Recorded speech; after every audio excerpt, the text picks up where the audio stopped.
I never imagined my life would split clean in half on a night that was supposed to be radiant with hope.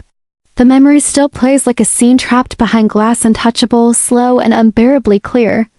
I can still see the glow of the candles I'd lit, soft amber halos dancing across the walls of the home I had poured my heart into.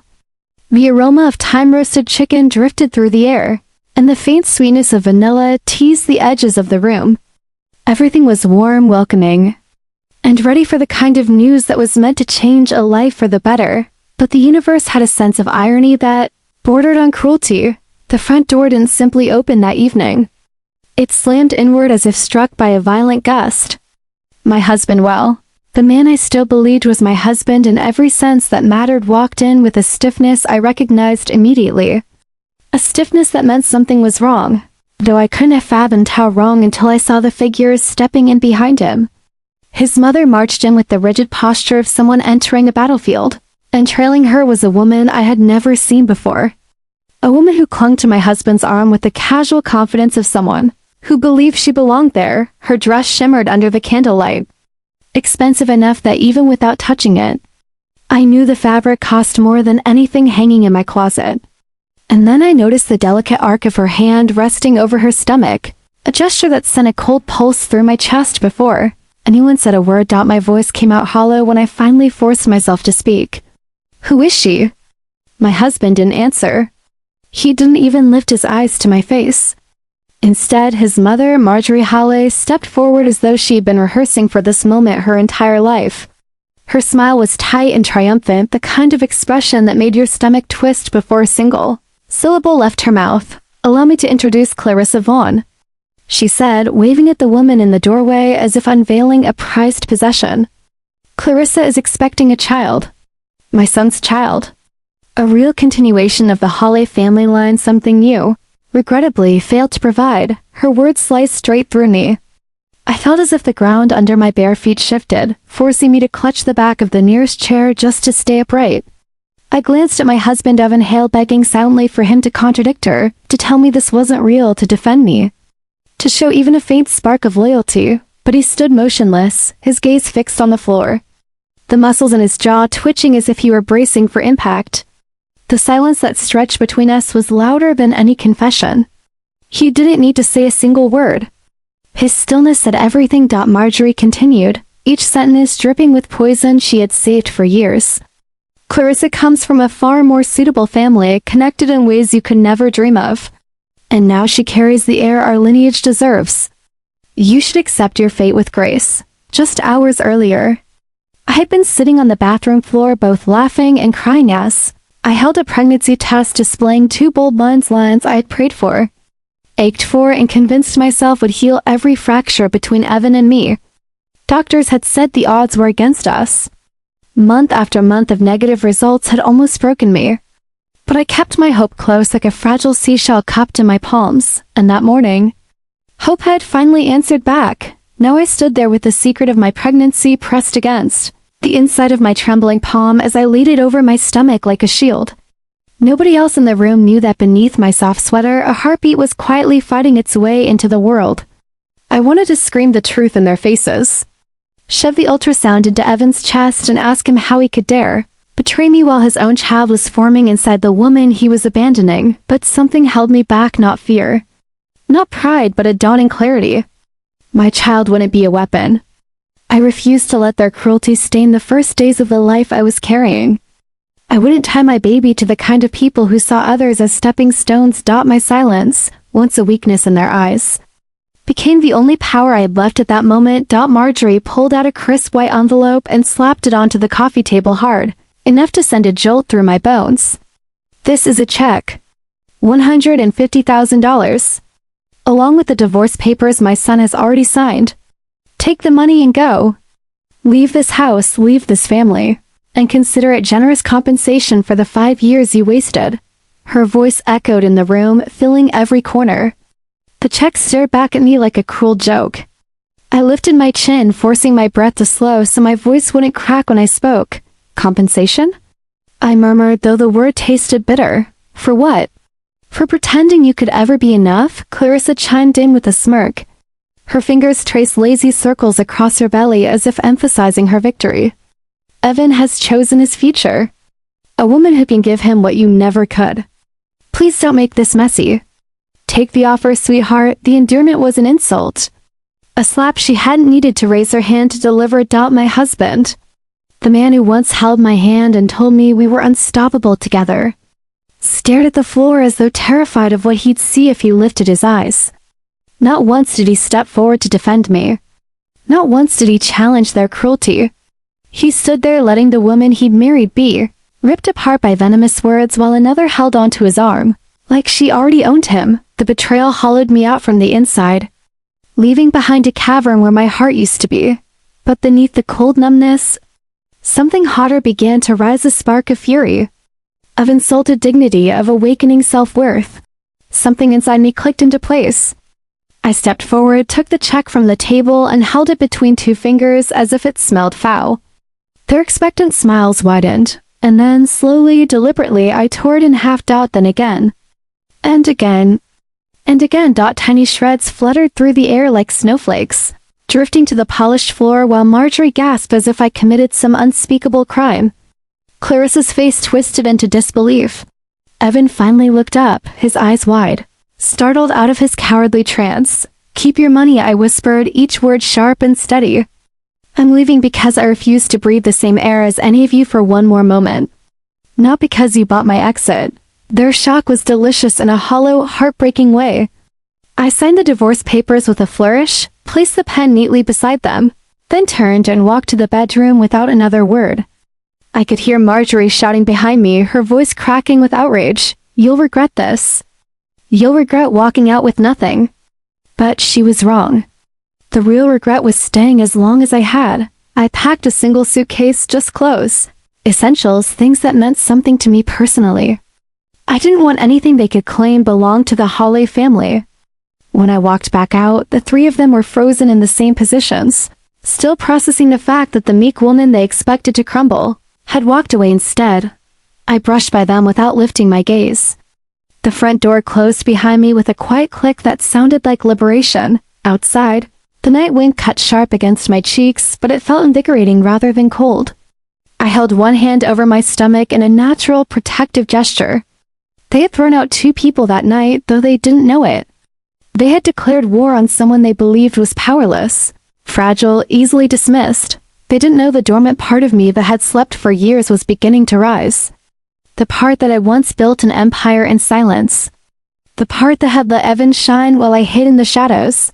I got into a taxi and gave the driver an address I had never once revealed to my husband. When the car pulled up to the towering luxury residence, its glass facade shimmering like a pillar of starlight, I felt the first glimmer of the life I had kept buried for too long. My penthouse felt untouched, preserved in elegant stillness. The panoramic view of the city stretched out before me like a promise. For 5 years, I had lived as Evan's quiet, accommodating wife. But that version of me no longer existed. The woman who slid her hand across her belly and whispered, "I've got you now, my little one." She was someone else entirely. She was the real me, and the world that had spit me out would soon learn my name. I didn't sleep that first night in the penthouse. I don't think I even blinked for more than a few seconds at a time. I sat curled on the wide velvet sofa before the floor-to-ceiling windows, watching the city lights tremble across the river like restless fireflies. My suitcase lay unopened beside me. The candles from my ruined anniversary dinner flickered inside my mind like tiny ghosts, mocking the illusions I had clung to for so long. But beneath all that pain, something else stirred, something I hadn't allowed myself to feel in years. Power, not vengeance. Not yet. Just the slow uncoiling of a woman who had spent half a decade making herself small to soothe another person's ego. I placed both hands on my stomach and inhaled deeply. You and I whispered into the quiet. We're starting over. My baby didn't answer, of course. But the faint flutter that brushed the inside of my belly felt like a response. Or maybe I just needed it to be one. Asterisk. I rose from the sofa, crossed the penthouse barefoot, and entered the minimalist office at the far end. It was the only room in the entire place that felt lived in. Sleek monitors, encrypted terminals, and stacks of files with coded labels filled the space. This was my real world. Not the kitchen in the old house with its chipping countertops.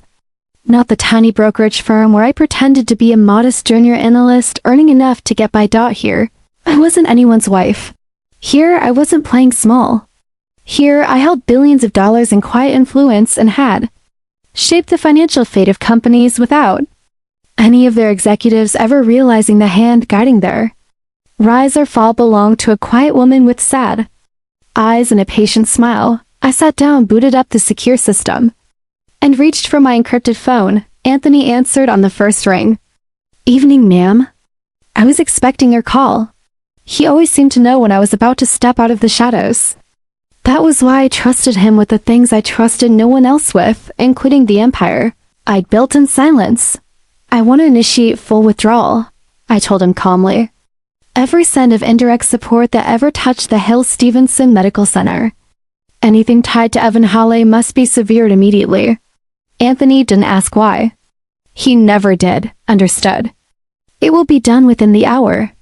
A single click and the path toward retribution began. But revenge wasn't my priority, not yet. First came survival. First came building a world where my child would never know the sharp, humiliating cold of being unwanted. I opened my planner and drafted a list of everything I needed before the baby arrived. The best obstetrician in the state, a private nutritionist, prenatal specialist, a housekeeper who valued discretion above anything else. I hired an entire support team within 48 hours. People who understood professionalism, privacy, and loyalty. I told no one else where I had gone. I vanished from the version of myself the world had known, and while I began crafting a quieter, safer life, the other side of the story, the part one no longer belonged to, continued without me. Barely 3 weeks after I walked out of the house Evan and I had shared, the news began to spread across social media like wildfire. A wedding, an extravagant, ridiculous, over-the-top spectacle, was being planned by the Hales and the Vaughns. The bride was Clarissa, now flaunting her pregnancy as if it were a golden trophy. The groom was Evan, smiling as though he hadn't bulldozed his first marriage and his own conscience to get where he was. I saw the photos online, not because I was searching for them, but because the algorithm had learned my heartbreak before I had even admitted it to myself. There they were. Evan in a $1,000 tuxedo, Clarissa in a gown that cost more than some people earn in a year, and Marjorie glowing like she'd orchestrated a miracle instead of a tragedy. What struck me most wasn't the extravagance or even the betrayal. It was how utterly misplaced their confidence was. They believed they had eliminated the only obstacle between themselves and a future dripping with wealth, prestige, and influence. They didn't know the real obstacle was sitting in a penthouse overlooking the city, quietly gathering her strength. Their happiness, however artificial, didn't sting as much as I expected. I felt pity more than jealousy. They had built their castle on sand without realizing a tide was already rolling in. The weeks turned into months, and I poured myself into motherhood with a devotion that surprised even me. I hired a prenatal yoga instructor who came every morning to guide me through gentle stretches that eased the pressure on my back. I learned how to cook meals rich in nutrients. I read everything I could find about infant development science journals, parenting essays, books written by experts I had once dismissed as overly sentimental. I created a peaceful world for my child. A world untouched by betrayal, manipulation, or greed. The revenge I'd set in motion continued its course without needing my attention. My team, quiet geniuses with unshakable loyalty, took care of every detail. While I drank raspberry leaf tea on the balcony, while I listened to soft music and watched my belly shift under the gentle movements of my baby, the empire of the Stewarts and the Hales was beginning to tremble. Months into my pregnancy, I received the first detailed report from Anthony. "Everything is progressing as planned," he said in his clipped, efficient tone. "The pharmaceutical company owned by the Vaughns is showing significant strain. They're scrambling to compensate for international suppliers who are suddenly restructuring their contracts." I knew what that meant. My orders had been carried out flawlessly. "And Hale's private clinic?" I asked, although his answer was already predictable. Anthony didn't hide the hint of satisfaction in his voice. "Struggling. Their patients are demanding equipment the clinic can no longer acquire. Lawsuits are mounting. The investors are beginning to back out." I closed my eyes, breathing deeply. A part of me felt vindicated. Another part of me, once softened by the gentle kicks inside my belly, felt strangely detached.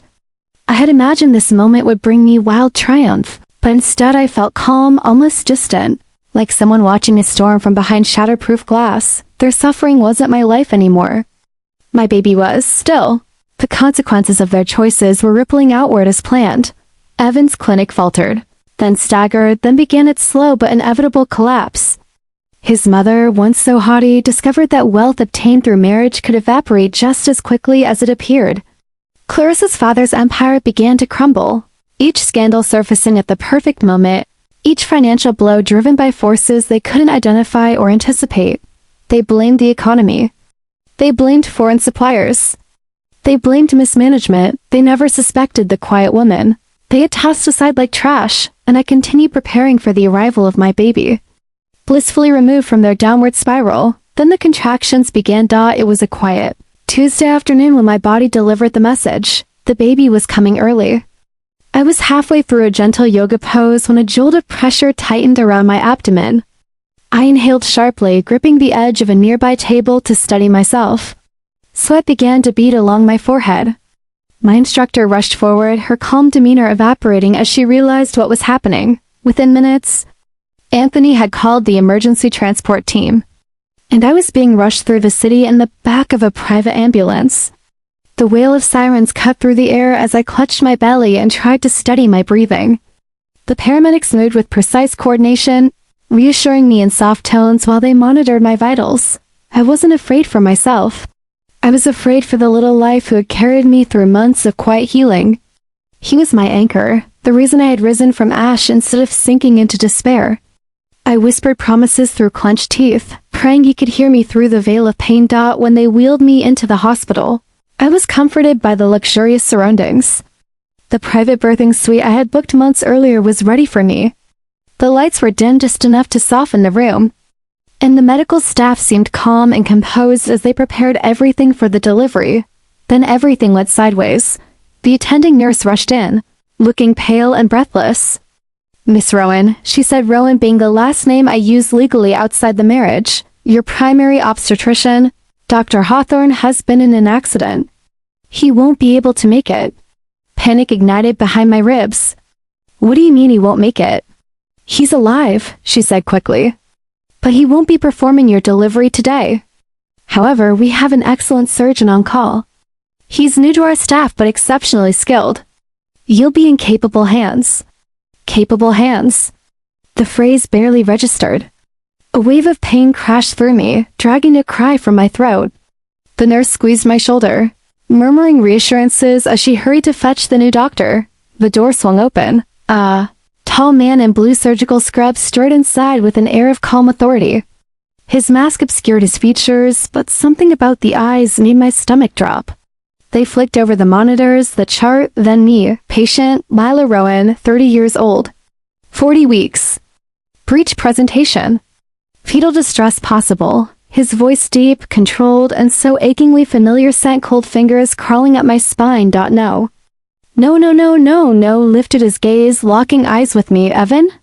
My ex-husband froze. For a moment, neither of us breathed. The world narrowed to just his dark eyes and the pounding of my heart. Recognition broke across his face like a crack spreading through glass. "Lila?" He whispered, his voice barely more than breath. The clipboard slipped from his grasp, scattering papers across the polished floor. My body bowed with the next contraction, ripping a scream from my throat. The medical staff snapped back to attention. Evan blinked hard, forcing himself into doctor mode. Although I saw the turmoil in his eyes, he had no idea he was about to deliver his own child. He had no idea the woman he betrayed carried the last living piece of the family he destroyed. And he had no idea the empire that had crushed him in recent months had been orchestrated by the very person lying on the gurney before him. But that revelation was only the beginning, and fate wasn't finished with either of us yet. ***. Pain tore through me in waves so intense they blurred the edges of the room. My vision pulsed, brightening and dimming with each contraction, but even through the haze I saw the exact moment Evan's soul cracked. He had gone rigid at first, stunned by the sight of me swollen with a child he didn't know existed. His eyes darted from my face to my belly and back again, confusion and disbelief fighting inside him. "Pregnant?" He rasped. How long, Hoos? I didn't have breath for explanations. Another contraction slammed into me and a sound I didn't recognize ripped from my throat. That was when Evan snapped back into the surgeon he was trained to be. The personal shock didn't disappear, it clung to him like a second skin, but his professional instincts surged forward. His voice steadied, rising above my screams and the frantic movement of the staff. She's in breach. Prep for an urgent delivery, he ordered sharply. Get her vitals again. Keep fetal monitoring continuous. I need instruments ready now. Nurses scrambled like a well-organized flock, adjusting machines, lowering the bed, shining sterile lights overhead. He came to my side, his gloved hand hovering near mine before he slowly let it rest there with careful, trembling fingers. Lila, he said in a low anchor of a voice, listen to me. I'm going to deliver your child safely. Focus on me. Breathe when I tell you to. Part of me wanted to rip my hand away. Another part, the part terrified for the tiny life inside me, clung to his voice because it was familiar. Because no matter the betrayal, I knew he was an exceptional doctor. So I nodded. The labor became a blur of pain and urgency. Evan moved around me with surgical precision, guiding the nurses, adjusting my position, encouraging me through the moments I thought would break me. My vision would go white-hot, then return in sharp flashes. You're doing well. Stay with me. One more push. Don't give up now.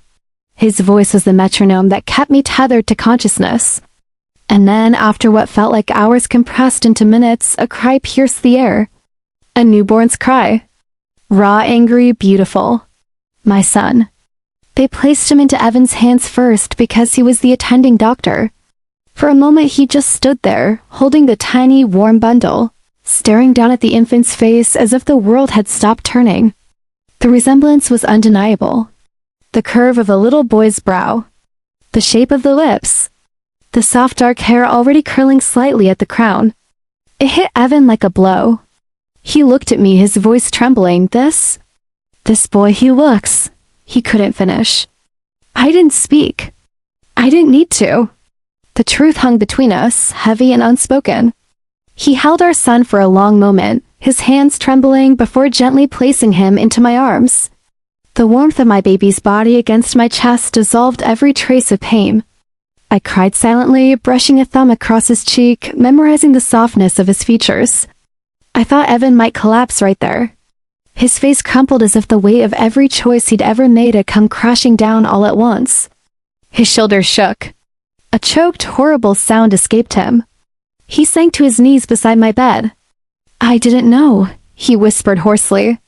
God, Layla? I didn't know. I abandoned you while you were carrying our child. I was too weak to answer. The room spun. Nurses gently cleaned me up, checked vitals, adjusted monitors. Evan stayed kneeling, unable to look away from the baby he had delivered, the baby who was living proof of everything he'd lost. They moved me to the VIP recovery suite, a calming space full of warm light and soft linens. My son slept peacefully beside me in a swaddle of white cotton. I lay propped against pillows, exhausted and euphoric and terrified all at once. And Evan stayed. He stood in the corner near the window, hands clasped tightly behind him, eyes red and hollow. He didn't speak. He didn't dare approach without permission. He looked like a man standing outside a home he used to live in, staring through glass at a life he destroyed. I didn't know what to feel. Part of me wanted him gone. Part of me wanted answers. Another part, a quieter, older part, couldn't ignore the grief in his eyes. But none of that mattered yet. My son mattered. My recovery mattered. Still, peace in a hospital is fragile. Rumors travel fast. Too fast. Some nurse whispered something in a hallway. Someone else glimpsed Evan holding a newborn with unmistakable features. By the time the gossip reached the wrong ears, the story had twisted itself into something scandalous and sensational. The door to my room suddenly crashed open so violently it slammed against the stopper. Marjorie Holly stormed in first still lacquered in diamonds, though her eyeliner was smudged. Behind her waddled Clarissa, flushed and fuming, her pregnancy more advanced now than the last time I saw her. Both women looked feral, rabid with rage. "You little viper!" Marjorie screeched. "I knew it! I knew you were a manipulative snake. Clarissa marched in beside her, jabbing a trembling finger toward me. Did you do this on purpose? Did you track him down? Did you plan to give birth where he works just to ruin my marriage? My marriage. As if mine never existed. As if I hadn't been standing in their home the night they tore my life apart. Evan rushed forward, blocking their path. Both of you need to leave, he snapped, a tone I had never heard him use with them before. This is a hospital. She just gave birth. You have no right, don't you dare defend her. Clarissa spat. You after everything I gave up for you after everything. I endured because of you. She lunged toward my son's bassinet. A sound ripped from me so violent I barely recognized it as my own. Don't you touch him? Evan grabbed Clarissa's wrist midair, stopping her cold. She shrieked and tried to yank free, nearly losing her balance in the process. What is wrong with you? He shouted. Are you insane? Marjorie charged forward next. I won't allow this. That child, she's using him to get back into our family. She planned this pregnancy. She's been scheming from the start. Scheming? A hysterical laugh almost burst out of me, except I was too tired to waste the breath. Before I could respond, before Evan could force them out, a new voice sliced into the chaos. That's enough. The door swung open again, but this time with purpose, not hysteria. Anthony stepped inside in a sleek suit, expression icy and unreadable. Behind him were 2 uniformed officers and 2 private security guards. Their presence sucked the air out of the room. Mrs. Halle, Miss Vaughn. Anthony's tone was clipped, professional, and merciless. You are trespassing in a restricted medical suite, verbally harassing a patient and attempting to physically approach a newborn without consent. My client requests immediate removal. You can't do this, Clarissa stammered. My father, my family. Anthony tilted his head slightly. Your father won't be able to help you. He tapped on his tablet, turning it so they could see. Video footage played grainy but unmistakable, showing Clarissa's father exchanging a suitcase of cash with someone who looked uncomfortably like a government official. Marjorie gasped. Clarissa's knees buckled. As of 30 minutes ago, Anthony continued coolly. Federal warrants are being executed at multiple properties owned or associated with the Vaughn Pharmaceutical Group. Fraud, bribery, tax evasion. The list is quite extensive. Clarissa let out an animal-like sound, somewhere between a sob and a scream. Additionally, Anthony went on, both of you are now being removed for aggressive conduct toward a patient and her minor child. The officers stepped forward. Marjorie's face drained of color. You can't arrest me, she whispered. You, who do you think you are? Anthony didn't even blink. The attorney representing the woman you tried to destroy. The room tilted. The balance of power shifted so dramatically it hummed in the air. Clarissa and Marjorie were escorted out, both trembling, both stripped of their arrogance in a single devastating moment. The door shut behind them. Silence settled like dust after a long, violent storm. Evan turned toward me. His expression was hollow, his eyes shining with something rawer than guilt, something closer to devastating clarity. He approached slowly, as if hoping not to startle me, and lowered himself to his knees beside my bed once more. Lila, he whispered, voice cracking. I don't deserve your forgiveness. I don't even know how to begin asking for it. But please, let me be part of his life. Let me be his father. He swallowed, his shoulders trembling. I have nothing left, he admitted. I lost everything I chased. Everything I thought mattered, but if I can be there for him, maybe I can rebuild something good. My son slept softly beside me, his chest rising and falling in peaceful little waves. I studied Evan carefully, the defeated posture, the trembling hands. The grief etched so deeply into his features he looked older by years. You can be his father, I said quietly. He inhaled sharply, as if those were the words he'd been praying for. But, I continued softly, you can't be mine. His face fell. We are done, Evan, completely. You broke something you cannot repair. But I won't punish our son for your mistakes. You may visit him. You may know him. But my life. I looked at my sleeping baby, the center of my universe now. My life will not revolve around you again. He nodded slowly, eyes full of resignation and remorse. I understand. And he did, truly, for the first time in his life. He saw the full scope of what he'd lost and what he could never get back. Asterisk, asterisk. In the days that followed, the world he had built with Clarissa crumbled entirely. Her father was indicted. The pharmaceutical empire collapsed. Evan's private clinic, already dying, was swallowed whole by debt and scandal. Every bridge he crossed to reach that glittering, rotten castle had burned behind him. He had chased a crown of gold only to discover it was made of paper. Meanwhile, my world was full of soft blankets, warm bottles, tiny socks, sleepless nights, and overwhelming joy. My son's presence mended wounds I once thought permanent. Evan visited sometimes, quietly, humbly, never crossing a line. He held his son with reverence and whispered apologies he didn't expect me to acknowledge. I moved forward.